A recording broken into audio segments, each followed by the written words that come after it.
Bonjour à tous, bienvenue sur ce live crypto durant lequel on va parler du tour de vis réglementaire qui est globalement opéré depuis le début d'année, voire peut-être depuis décembre aux États-Unis, à l'encontre de l'écosystème crypto et tenter de répondre à cette question, ou en tout cas tenter d'aller voir un peu plus loin quelles conséquences finalement pour l'écosystème américain et in fine un petit peu aussi pour l'écosystème mondial, puisque les États-Unis c'est une puissance financière non négligeable, mais forcément quand des projets crypto émergent, potentiellement ce sont de futurs géants qui peuvent aussi peut-être aussi imposer leurs propres règles. Et pour en parler, je suis avec Morgan Reicher, c'est comme ça qu'on dit, Morgan Reicher, avocate chez Kramer Levin, donc, qui est un cabinet américain. Donc ça tombe bien puisqu'on va parler de la réglementation américaine. Et en commençant justement par quelques petites grosses news qui sont tombées et qui n'ont pas surpris, mais qui ont, on va dire, souligné un petit peu qu'on était passé à un autre niveau, que les régulateurs américains aient en tête la Security Exchange Commission, qui est chapeautée par le fameux Gary Gensler, qui est très médiatique sur les questions de crypto et de finance depuis quelques années maintenant.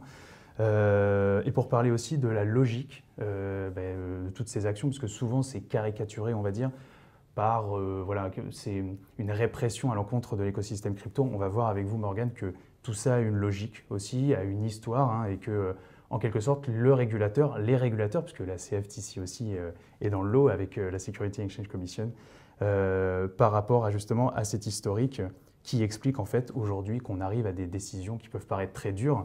Et en tête, la fameuse amende qui a été acceptée d'être payée par Kraken. Donc, Kraken, c'est une plateforme d'échange crypto qui est en partenariat aussi, qui travaille avec beaucoup d'institutionnels européens et notamment des projets français qui met à disposition sa plateforme notamment. Et ils ont accepté de payer 30 millions de dollars d'amende pour, on va dire, une non-transparence vis-à-vis de leur activité de stacking. Alors, est-ce qu'on peut revenir un petit peu dessus, Morgan, notamment qu'est-ce que le stacking et aussi un petit peu, avant de débuter, avant de rentrer dans le vif du sujet, grosso modo, qu'est-ce que ça veut dire payer 30 millions de dollars à la SEC pour un manque de transparence dans une activité de stacking crypto? Bien sûr. Alors, donc, pour nous, cet accord transactionnel, donc, puisqu'ils ne sont pas allés au contentieux, ce n'est pas vraiment quelque chose qui vise le staking. C'était vraiment le produit de Kraken puisqu'en fait, ce qu'il faut savoir, c'est que ce ne sont pas des précédents. Ces enforcement cases, juridiquement parlant, ce ne sont pas exactement des précédents. D'autant plus, eu égard au fait que Kraken a accepté de transiger. Donc en fait, si demain un acteur offre des produits de staking, oui, s'ils ne sont pas absolument à 115% similaires à ce que Kraken faisait, la décision de la SEC ne s'appliquera pas forcément à vous. Et alors en fait, ce qui était intéressant de voir dans ce cas, c'est deux choses. C'est déjà de un que Kraken ait transigé. Oui. Et en fait, parce qu'il a accepté de payer une amende. Il aurait pu, comme vous l'avez souligné, aller au procès, effectivement. Absolument, puisqu'il y a cette possibilité.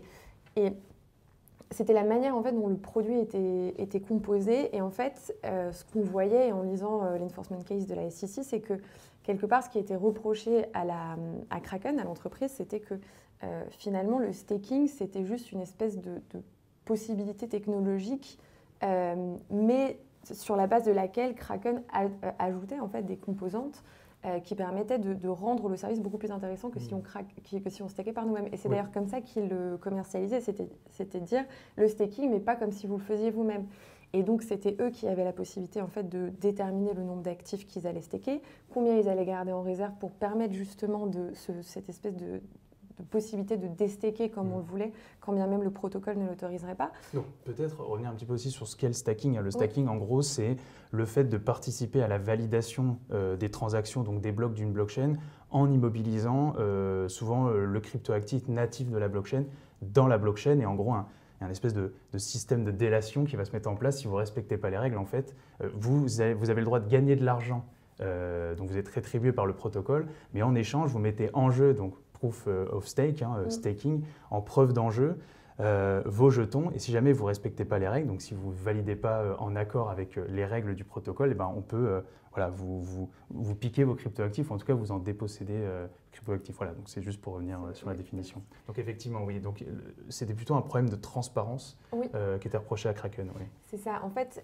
la SEC, tout ce qui, son objectif, enfin en tout cas l'un des objectifs de la réglementation sur les instruments financiers, donc ce qu'on appelle securities en droit US, c'est de rééquilibrer les informations.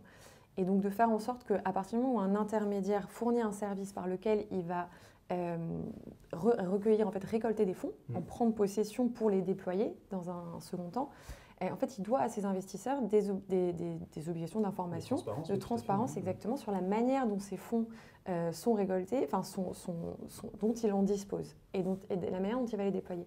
Et en fait, on dit souvent qu'il ne faut pas réglementer les acteurs crypto parce que la blockchain est transparente, mais finalement, dans la mesure où l'intermédiation rend quand même le service assez opaque, la SEC va venir et dire, écoutez, en fait, là, vous remplissez les critères qui permettent de vous considérer comme une security conformément au OI-test, le fameux OI-test. Ça, on pourra en revenir, on y reviendra plus tard. Oui. Ouais. Et donc, on voyait que, en fait, le Kraken, la manière dont le service était fourni était quand même assez conforme à une logique d'investissement. Et qui pouvait rentrer dans le champ de responsabilité de la SEC, donc de la Security and Exchange Commission. Exactement. En fait, Kraken n'était pas un pur technical provider, il faisait beaucoup plus que ça.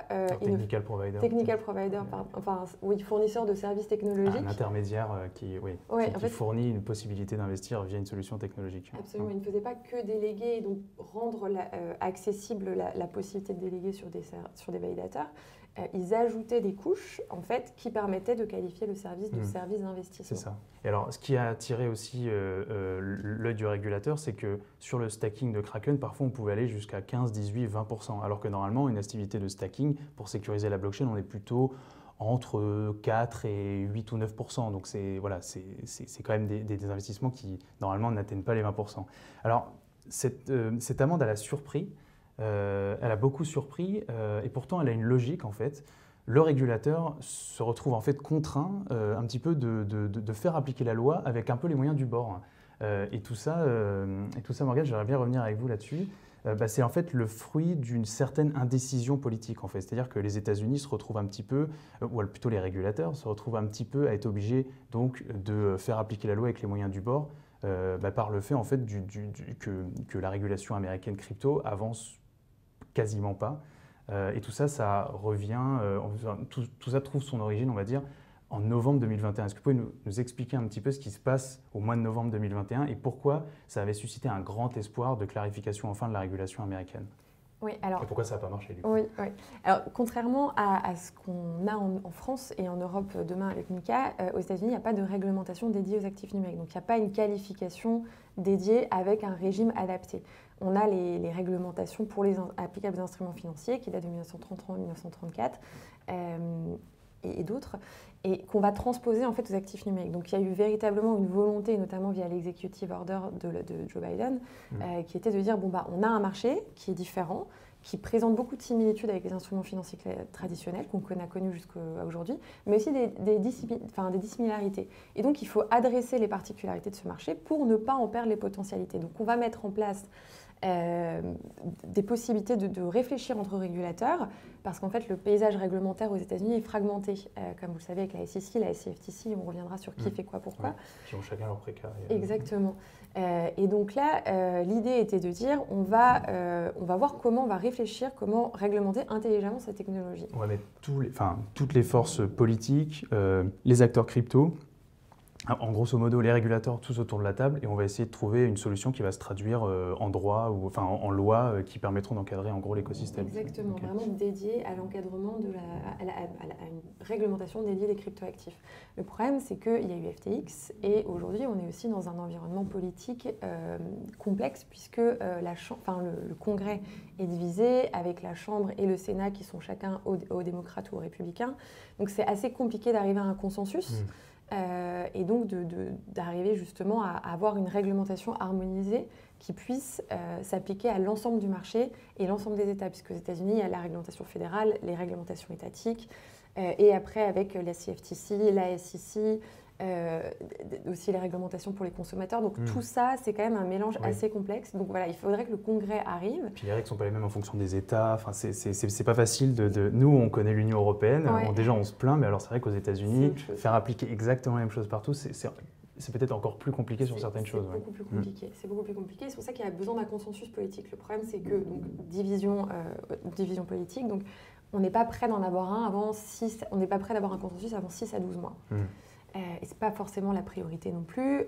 Donc aujourd'hui, c'est pour ça que la SEC rentre vraiment sur la scène. Et là, comme on a pu le voir avec l'accélération en fait, des enforcement cases et de Gary Gensler qui se positionne sur le sujet, que ce soit par des enforcement cases ou des interviews dans lesquelles il se prononce justement sur sa vision du champ de supervision. Sur sa vision, oui. Donc il finit un petit peu la SEC, même si ce n'est pas lui entièrement la SEC, mais on ne peut pas s'empêcher d'imaginer que c'est la position de cette entité au final. Ouais. En tout cas, quand il parle pas en son nom, mais au nom de la SEC. Oui. Voilà. Alors, il y avait, donc, vous l'avez évoqué, il y avait aussi un décret qui avait été signé par Joe Biden donc en mars 2022. Et en fait, là, ça avait un petit peu relancé la machine. Donc, mars 2022, on est à peu près 8 mois avant FTX. Oui, c'est ça, si je compte bien, 6 mois même. Et là, on se dit, oui, donc le président américain, enfin en tout cas l'administration du président américain sort un décret, signe un décret, on va un petit peu relancer la machine. Pourquoi est-ce que ça n'a pas marché globalement? Alors, en fait, c'est un peu pour la même chose. Qu'est-ce qui s'est passé? Alors, on a eu des retours du Trésor, par exemple. En fait, chaque administration devait revenir avec des propositions expliquant comment eux pensaient se structurer pour justement réglementer de manière plus intelligente le domaine des cryptoactifs. Il y a eu assez peu de retours, mais il y avait aussi une volonté politique peut-être qui n'était pas là. C'est vrai que tout le monde s'est exclamé quand on a vu cet executive order en disant les États-Unis adressent vraiment le sujet, mais en fait, c'était pas. Oui. Alors que nous, on était en plein MiCA et c'est vrai que. Exactement, c'est pas comparable. Et donc, pour le moment, il y a eu quelques retours de certaines administrations, mais la SEC, par exemple, ne s'est pas prononcée sur le sujet. Je précise aussi, peut-être que je ne l'ai pas précisé au début de ce live, mais vous pourrez, à l'issue des 30 minutes de présentation, vous pourrez poser vos questions. Voilà, s'il y a eu quelques imprécisions ou voilà, voir un petit peu plus loin, comme je le disais. Morgane, justement, cette indécision politique, et ben en fait, il résulte du fait, enfin, en tout cas, c'est la conséquence du fait que les régulateurs, en fait, n'ont pas quelque chose contre l'écosystème crypto, de manière générale, mais plutôt, en fait, se retrouvent, comme je l'ai dit, à légiférer, ou alors plutôt à faire appliquer la loi plus exactement, avec les moyens du bord. Et surtout avec, on va dire, deux manières de voir l'investissement, qui est la security et la commodity. Est-ce qu'on peut un petit peu donner une définition à ces deux termes qui souvent reviennent dans le débat aux États-Unis au moment de qualifier soit quelque chose en instrument financier ou en commodité, comme on essaie de traduire? Oui, alors en fait, tout est commodity. Et donc, par exemple, un téléphone, un oignon, ça peut être une commodities. Et les securities sont ces commodities sur lesquelles la SEC a un champ de juridiction. Donc, en fait, une commodity, ça va être tout bien fongible qui peut faire l'objet d'une transaction globalement. Donc, c'est extrêmement large. Et la SEC, une securities, c'est un peu différent, c'est très vaste aussi, mais c'est un investissement. Donc c'est un instrument financier plutôt. Alors, on n'a pas vraiment. Une commodities aussi peut être un instrument financier. D'accord. C'est un peu plus compliqué là-bas. Et les commodities, c'est souvent des dérivés, parce qu'en tout cas, la CFTC a un champ de juridiction sur tout ce qui est dérivé, mais aussi sur le spot, mais son champ est limité. Et donc, en fait, une security, c'est un investissement. Et pour donner un exemple, pour revenir à l'oignon, donc un oignon, c'est une commodity. Par contre, un oignon dans une salade chez Cogent, là, ça devient une securities. Parce qu'il y a eu un travail derrière, il y a quelqu'un qui est venu, qui a assemblé ça, qui a mis sa vinaigrette, etc. Donc en fait, une securities, ça implique quand même un intermédiaire, souvent, et de faire partie d'un package plus global qui permet à l'investissement de fructifier. Et donc Bitcoin est une commodity. Aujourd'hui, il y a la question d'Ether. Alors pourquoi est-ce que Bitcoin est une commodity, justement, par rapport aux autres cryptos de manière générale? Alors, je pense ça date de quand et quels ont été les arguments du ou des régulateurs, justement Je pense qu'il y a deux raisons, une raison juridique et une raison historique, qui est que à l'époque, donc on a considéré que, il y a un cas, une décision de justice, qui a estimé que Bitcoin était une commodity. Et donc cette décision date de 2015. À l'époque, en fait, il faut savoir que la SEC n'était pas encore entrée en jeu. À l'époque, la question, c'était surtout de savoir est-ce que Bitcoin peut remplacer les monnaies fiduciaires. Donc, c'était vraiment la CFTC. Potentiellement, la SEC n'était pas encore là. Et les réglementations applicables à l'époque, c'était ce qu'on appelle la réglementation money transmitter, où on imposait aux acteurs qui manipulaient ces cryptoactifs des obligations en termes de, donc vis-à-vis de la FinCEN, AML, anti-money laundering, et protection des consommateurs. Mais on traitait un petit peu ces acteurs comme Western Union. La SEC, elle est arrivée en 2017 avec tout ce qui est ICO, puisque là, on avait en fait on avait un intermédiaire qui venait et qui permettait vraiment d'avoir un dispositif on reviendra tout à l'heure à la définition de sécurité, parce que c'est un peu compliqué. Mais donc, en fait, à l'époque, il y a cette raison historique que la SEC n'était pas encore vraiment impliquée. Ensuite, Bitcoin s'est désintermédié complètement. Il n'y a pas de contrepartie, en fait. Et on le verra pour Ether. Aujourd'hui, la question se pose. On avait considéré à l'époque que ce n'était pas une security, mais aujourd'hui, on ne sait plus trop depuis le merge. Donc, voilà, donc il y a ces deux raisons historiques et juridiques, qui est que la définition très large de commodity qui est tout bien fongible, qui peut faire l'objet d'une transaction, Bitcoin, ça s'appliquait parfaitement à Bitcoin, et notamment au regard de son caractère décentralisé.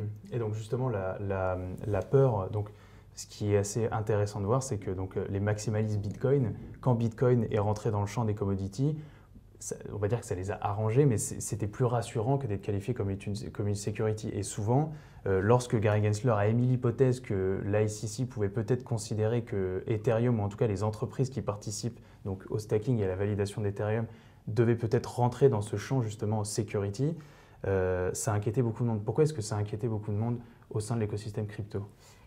Alors, en fait, peut-être revenir à la définition de sécurité, comme ça on va comprendre pourquoi depuis le merge, quels sont les enjeux. Donc le merge, on précise, c'est le changement de consensus qui a eu lieu mi-septembre, enfin le changement définitif de consensus, lorsqu'on appelle ça peut-être la mue écologique, où en gros, c'est plus des machines ou plutôt des cartes graphiques qui servent à valider les transactions, mais effectivement on passe à du stacking, donc le fait de mettre en jeu ces cryptoactifs au sein de la blockchain.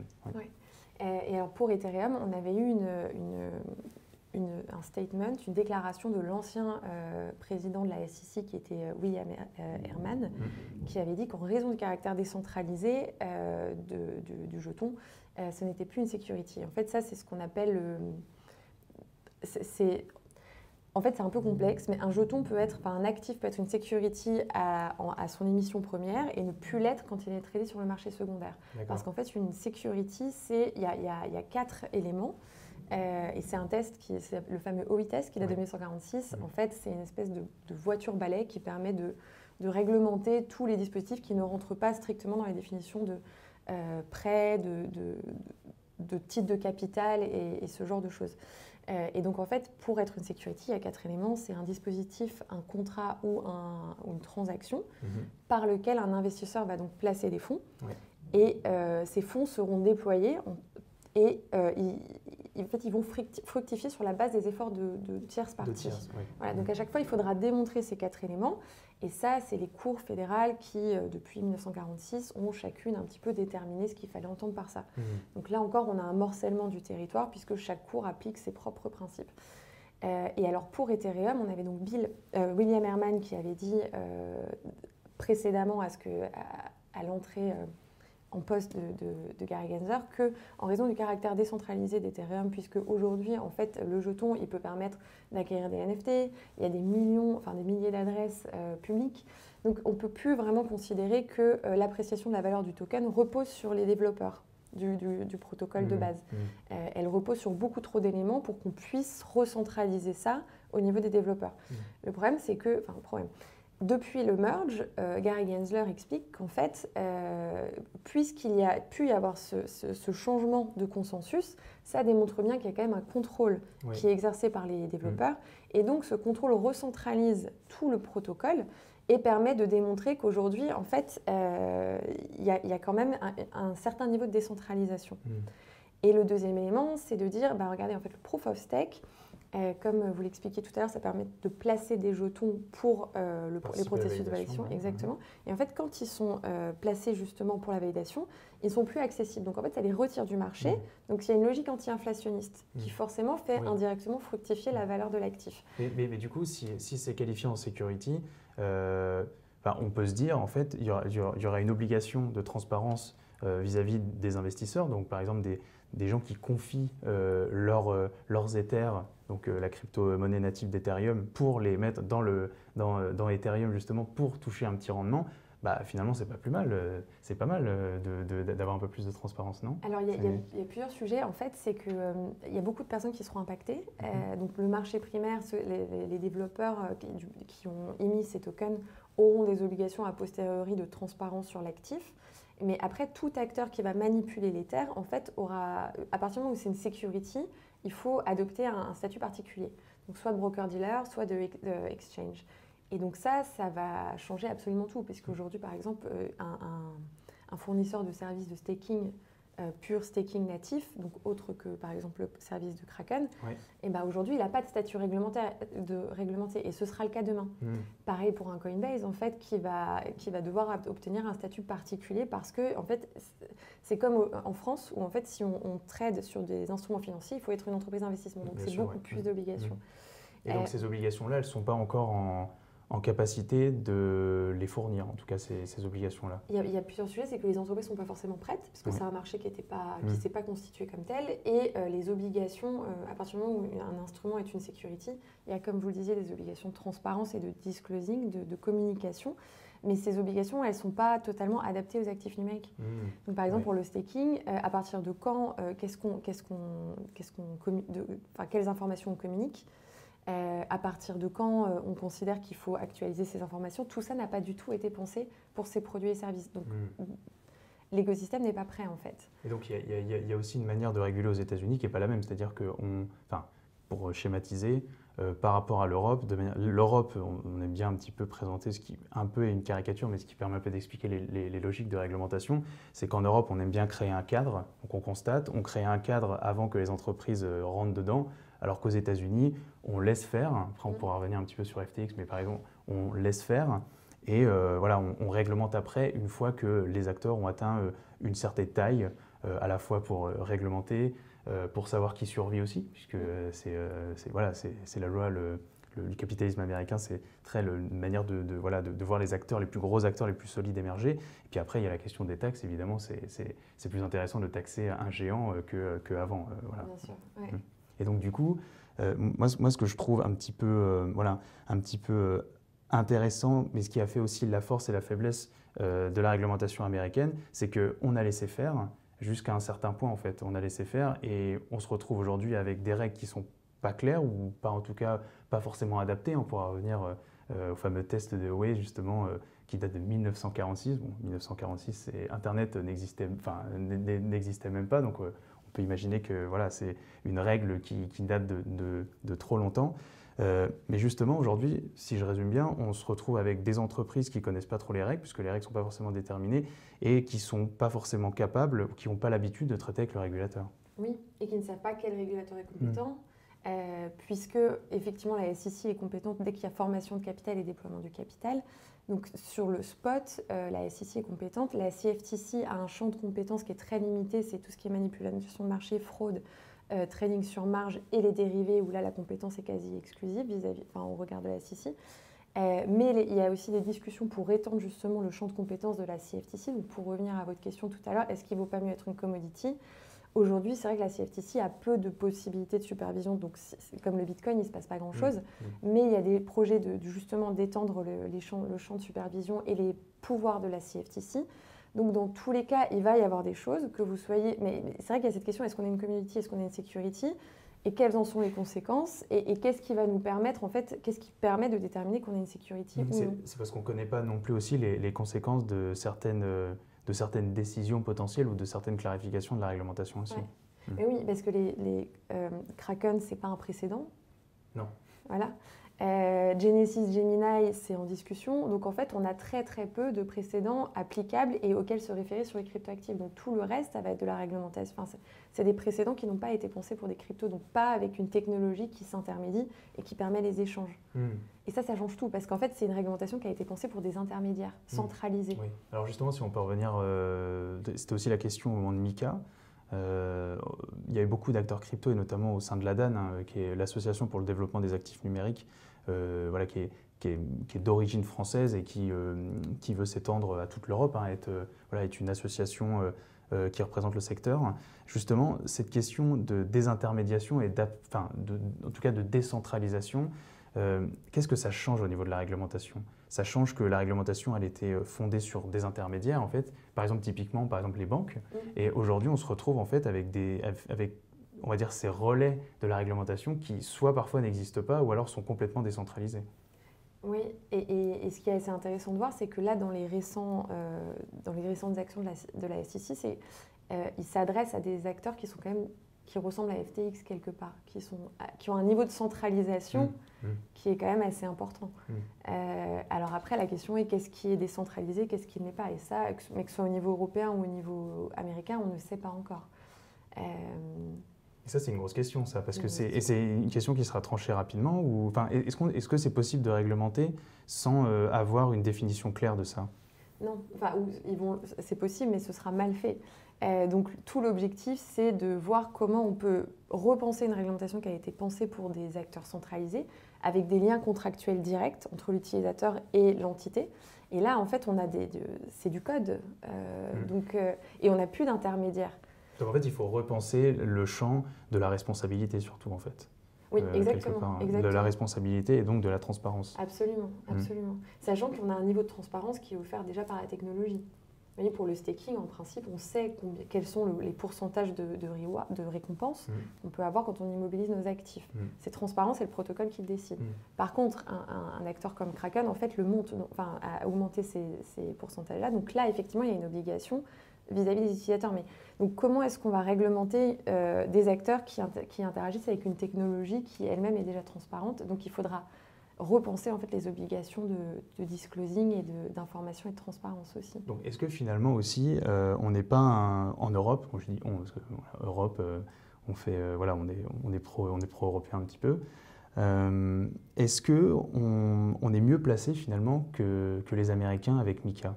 Parce qu'il y a un cadre, qui est ce qu'il est. Alors d'ailleurs, il n'est même pas encore définitivement mis en place, mais d'ailleurs il n'est pas encore définitivement voté. Normalement, il le sera normalement en avril.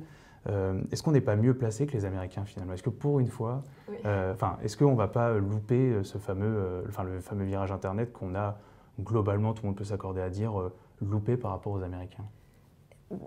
Alors c'est drôle parce qu'il y a un an, tout le monde... C'est la question, $1 million ou $1 million d'euros. Alors, petit côté chauvin quand même d'européenne, j'ai envie de dire qu'on a quand même fait les choses bien. Alors il y a des choses très bien dans Mika, d'autres qui le sont moins, mais au moins il y a de la clarté. Parce qu'au moins il y a un cadre ou un début. Exactement, en tout cas. On sait où on va en fait. On sait à peu près ce qu'est un actif numérique. On sait que la DeFi est censée être exclue, il va y avoir un régime ad hoc dédié, pareil pour les NFT. Donc on sait à peu près où on va et on sait ce qu'on risque. Que là, les États-Unis, en fait, on a un OI test. Bon, il n'y a pas que le OI test, mais on a, comme dit, des précédents et des règles et un cadre qui date, qui n'est pas adapté. Et on apprend en fait au compte-gouttes et au fur et à mesure ce qui est autorisé, ce qui ne l'est pas. Donc on ne sait pas du tout où on va. Il y a un manque et qui est beaucoup reproché à la SEC. C'est sûr qu'il y a une logique de protection des investisseurs qui est forte. Et qui est nécessaire et qui est légitime. Mais d'un autre côté, en fait, tous les acteurs, s'ils manquent de clarté, vont soit aller offshore, dans des juridictions un peu exotiques, comme c'était le cas d'FTX. Oui, d'ailleurs, on pourrait y revenir dessus. Oui. Tout en adressant le marché américain. Donc, en fait, les consommateurs et les services vont rester, mais les pouvoirs de juridiction des autorités réglementaires va s'effriter. Et donc, c'est ce qu'on a essayé de faire en Europe, en tout cas, en disant, on va essayer de conserver le marché et le pouvoir de superviser les acteurs. Alors, au niveau justement de cette transparence, notamment des plateformes, on s'est aperçu par exemple que FTX avait octroyé donc, des privilèges assez uniques, on va dire, parmi ses utilisateurs à une entreprise, une firme de trading qui s'appelait Alameda Research et en fait qui faisait partie, on va dire, de l'empire ou de l'ancien empire ou de l'empire sous le régime des faillites maintenant américain de Samuel Bankman-Fried. Et on s'est aperçu que justement ce manque de transparence même si il y avait une partie blockchain, c'est-à-dire que voilà, c'était des cryptoactifs, donc forcément qui étaient en partie tradés sur la blockchain, mais en fait on s'est aperçu qu'il y avait un niveau d'opacité qui était quand même, bon, on va dire, assez élevé, voire complètement opaque. Et des choses qui a le plus interpellé, on va dire, les suiveurs et au niveau médiatique, c'est le fait que les privilèges accordés à Alameda étaient exorbitants et que dans un certain nombre de cas, en tout cas selon les preuves que l'on a, FTX a largement privilégié Alameda par rapport à ses clients, et de nombreux clients par exemple se sont fait liquider sur des positions et c'est Alameda qui en a profité. Est-ce que cette transparence-là, ou en tout cas plutôt est-ce que FTX a rappelé que la transparence via justement ces plateformes d'échange était indispensable et qu'il y avait encore un long chemin à faire quand même? En fait, il n'y a pas de...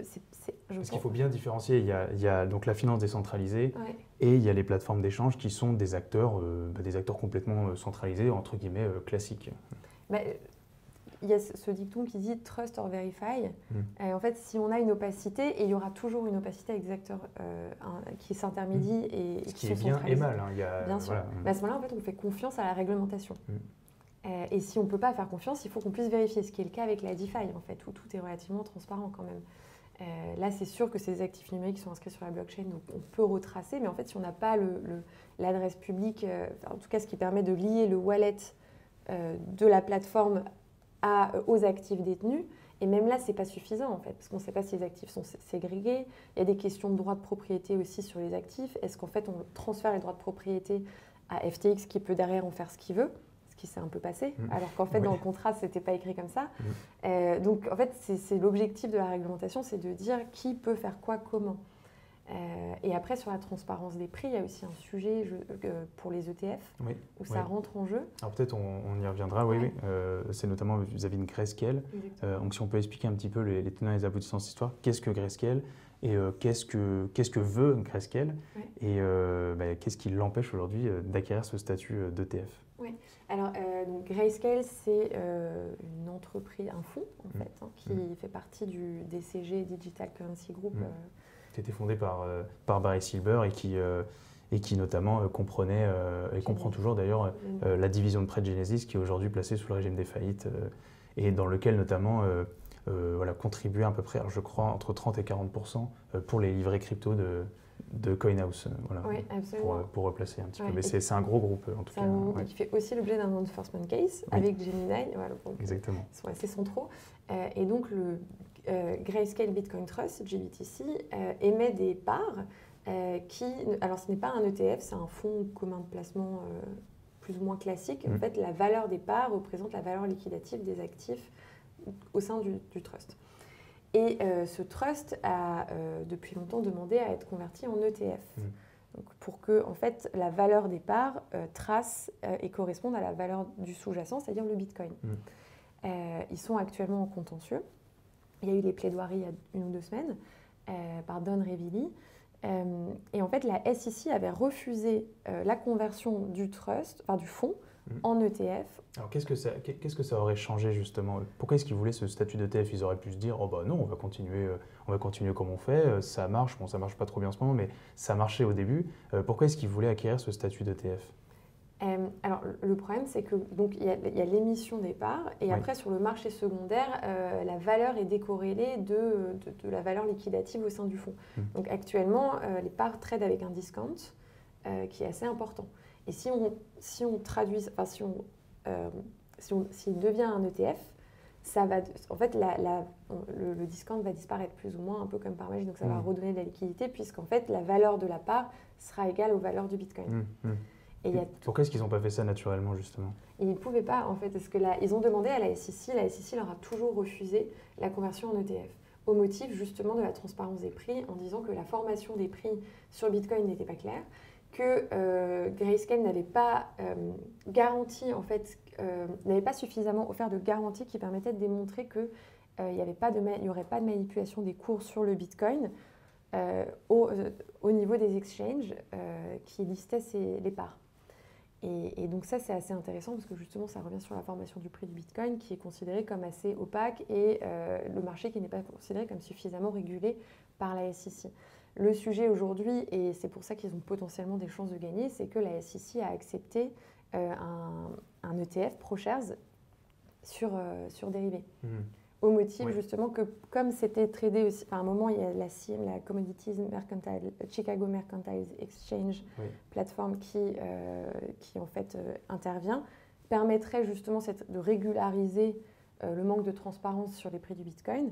Mais l'argument de Grayscale, c'est de dire mais attendez, en fait le prix du dérivé, l'index qui est utilisé utilise les prix du Bitcoin spot. Donc, voilà. Et donc du coup justement ce que craignait le principal argument de la Security and Exchange Commission, c'est justement de se dire on ne sait pas trop comment sont déterminés les prix du Bitcoin, donc une plateforme d'échange ou voilà, parce que souvent quand on voit le prix du Bitcoin, en fait, c'est justement basé sur les plateformes d'échange. Alors, les plus grosses sont globalement d'accord, le prix du Bitcoin est assez corrélé, on va dire, ou en tout cas se rapproche, hein, mais il varie un petit peu en fonction des plateformes. Et c'est une des grandes, on va dire, une des grandes craintes, c'est que comme avec FTX par exemple, pourquoi est-ce qu'une plateforme d'échange s'octroierait pas les droits, on va dire justement, de manipuler légèrement les prix du Bitcoin et justement arnaquer et nuire notamment à Grayscale ou alors faire ce qu'on appelle du délit d'initié ou en profitant de cette manipulation des prix. Absolument, absolument. Et c'est une des raisons pour lesquelles en fait la SEC aussi aujourd'hui va considérer certains actifs comme des securities pour indirectement en fait avoir une possibilité de superviser l'acteur qui liste ou qui émet cet actif en fait. Et donc pour plus de réglementation mais aussi plus de protection des investisseurs. En fait, c'est ça la logique.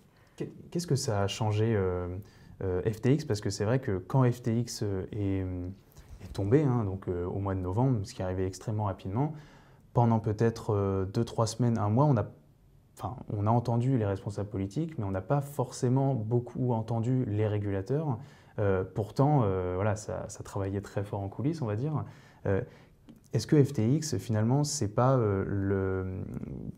la référence à éviter maintenant pour les autorités américaines? C'est vrai je pense que toutes les autorités réglementaires ont un peu peur aujourd'hui de revoir un FTX, mais plus gros, puisque le marché grossit. Oui, c'est ça. Alors il va y avoir une concentration des acteurs et d'agréer ou d'autoriser un acteur à opérer sur leur sol et à adresser leurs investisseurs.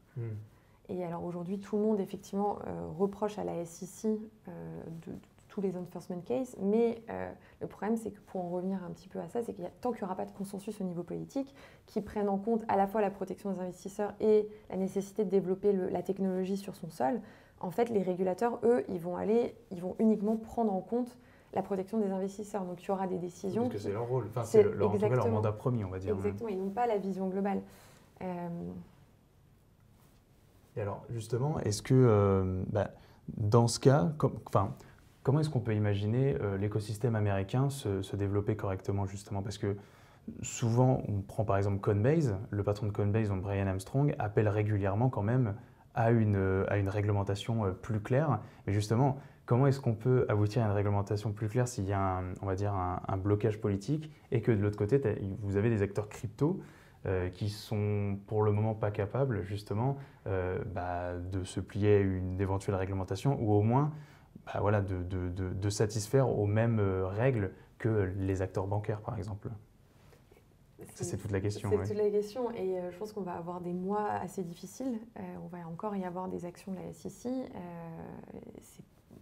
On sait qu'ils ont approché beaucoup d'acteurs. Donc c'est évident qu'il y aura d'autres sanctions, d'autres accords transactionnels, des contentieux. Et en attendant en fait que le Congrès se saisisse de la question, ce qui pour le moment n'est pas encore le cas, mais il va y avoir des mois compliqués.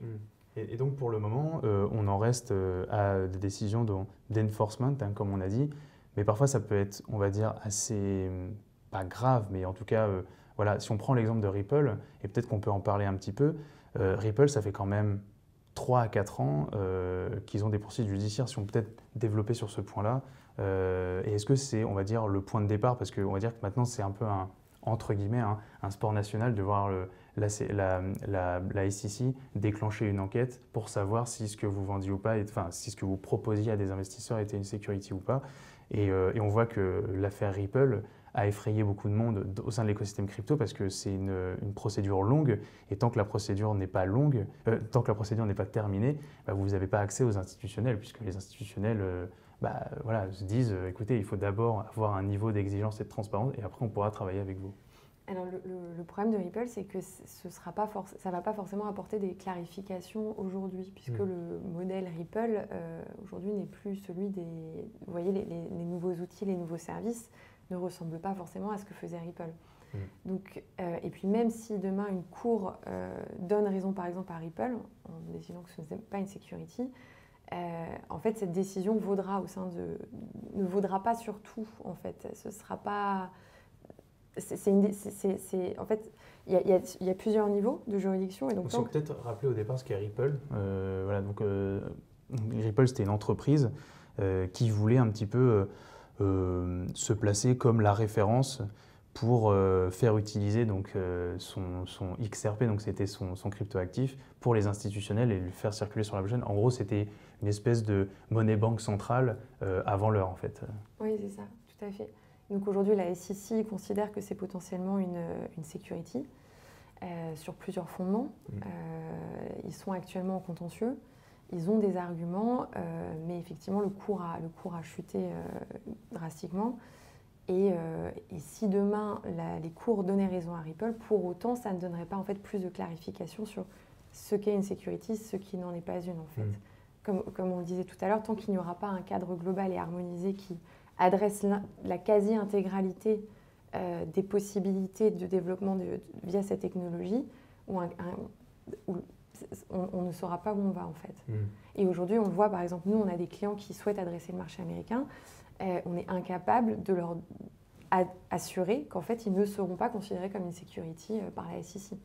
Ils auront des arguments s'ils veulent aller au contentieux, mais ça a un coût aussi d'aller au contentieux. Oui, bien sûr. Ouais. Et c'est long et il y a une question réputationnelle en jeu. C'est ça. Mais tant que le service n'est pas fourni de manière absolument décentralisée, et même là, il y a peu de produits dans ce cas-là, on ne peut pas leur assurer qu'ils ne tomberont pas sous le coup d'une Wells Notice. Donc en fait, c'est une lettre de la part de la SEC qui explique qui dit gentiment, on enquête sur vous. Voici ce qu'on aimerait Exactement. que vous nous fournissiez comme pièce. Ouais. J'en profite pour vous dire qu'il nous reste 5 minutes, donc si vous avez des questions à poser, eh bien on tentera d'y répondre le plus justement possible, justement dans le chat. Avant peut-être de conclure, faire un petit point justement, dans ce cadre-là, selon vous Morgane, quelle décision, en tout cas, ou quelle chose pourrait faire avancer l'écosystème américain parce que grosso modo, ce qu'on a dit depuis le début de ce live, c'est que pour protéger les investisseurs, on est obligé d'avoir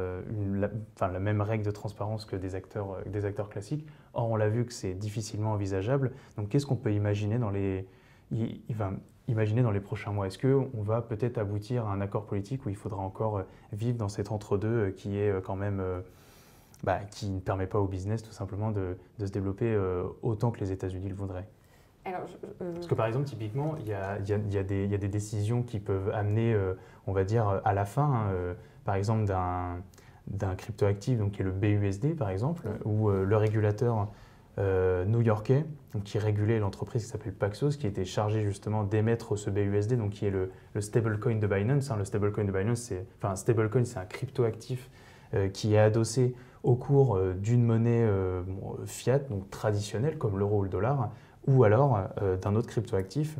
Et en fait, la décision du régulateur d'ordonner à Paxos d'arrêter d'émettre, pas de tout liquider ou de supprimer, mais d'émettre de nouvelles pièces ou de nouvelles unités de ce stablecoin, a quasiment acté en fait la fin de ce stablecoin. Donc on peut voir que la régulation, en tout cas la réglementation, peut avoir des conséquences assez graves pour en tout cas l'émetteur ou celui qui propose le produit. Absolument. Donc en fait, je pense qu'il y a en amont et en aval. En amont, il faudrait des règles plus claires. Et là, il y a le fameux Safe Harbor de Esther Pierce qui travaille à la SEC et qui propose justement d'avoir une période de 3 ans pendant laquelle les acteurs peuvent proposer leurs services en ayant un champ de supervision allégé et des obligations de communication et de transparence allégées et adaptées. Et au bout de 3 ans, on regarde est-ce que l'actif est suffisamment décentralisé pour que ce soit encore un security. Auquel cas, à ce moment-là, on applique tout l'éventail existant et l'entreprise aura eu le temps de se préparer, ou c'est pas le cas, et à ce moment-là, on le laisse se développer. Le problème, c'est que ça n'a pas été repris par Gary Gensler à l'heure actuelle. Pourtant, Esther Pierce et plusieurs avocats de l'écosystème poussent pour. Donc on verra, peut-être que ce sera le cas dans les prochains mois. Et après, sinon, il y a aussi il faut peut-être regarder les structures ou les produits qui sont actuellement visés et voir vraiment, essayer de comprendre la logique qui est quand même une logique de centralisation, d'opacité, de contrôle sur les actifs et sur les fonds, dans la manière dont ils sont déployés pour générer des intérêts. Et donc, essayer d'évaluer ça pour comprendre dans quelle mesure on peut à peu près adresser le marché américain. Mais en tout cas, en attendant un acte du Congrès, malheureusement, ce sera du cas par cas. Et alors, dernière question, parce que pour l'instant, je vois qu'il n'y a pas de questions dans le chat. Dernière question, vos clients américains, justement, qui viennent vous voir, quel regard ils portent sur l'écosystème, ou en tout cas la France et l'Europe? Est-ce que c'est considéré maintenant comme on va dire une terre de plus en plus, entre guillemets, d'accueil stratégique? Quel regard ils portent généralement sur l'écosystème français et européen? Et sur l'aspect régulatoire, forcément. Oui, c'est vrai qu'il y a une volonté d'adresser le marché européen et peut-être même de s'y installer en raison de la clarté justement des régimes. Il y a aussi une volonté, je crois, parce que finalement le post-FTX, c'est une crise de défiance de la part des régulateurs. Donc aussi une volonté peut-être de ne plus s'installer dans des juridictions un peu exotiques pour retrouver la confiance tant des utilisateurs que des régulateurs. Donc se montrer, rentrer un petit peu dans le moule et se comporter comme des acteurs, embrasser la réglementation quelque part. Et on le voit par exemple avec Binance qui pousse pour. Donc oui, il y a un côté où l'Europe aujourd'hui peut potentiellement prendre le tournant Web3 en raison de cette réglementation qui est assez claire, qui a ses défauts, mais au moins on sait à peu près où on va et ce qu'il faut pour adresser le marché. Merci beaucoup Morgane, ça fait donc comme promis 45 minutes qu'on est ensemble. Merci à vous de nous avoir suivis et donc ce rendez-vous sera normalement bimensuel. Les dates restent encore à déterminer, mais voilà, ce sera sur ce format-là avec la possibilité de poser des questions et un ou une experte en plateau pour y répondre. Merci beaucoup Morgane. Merci à vous.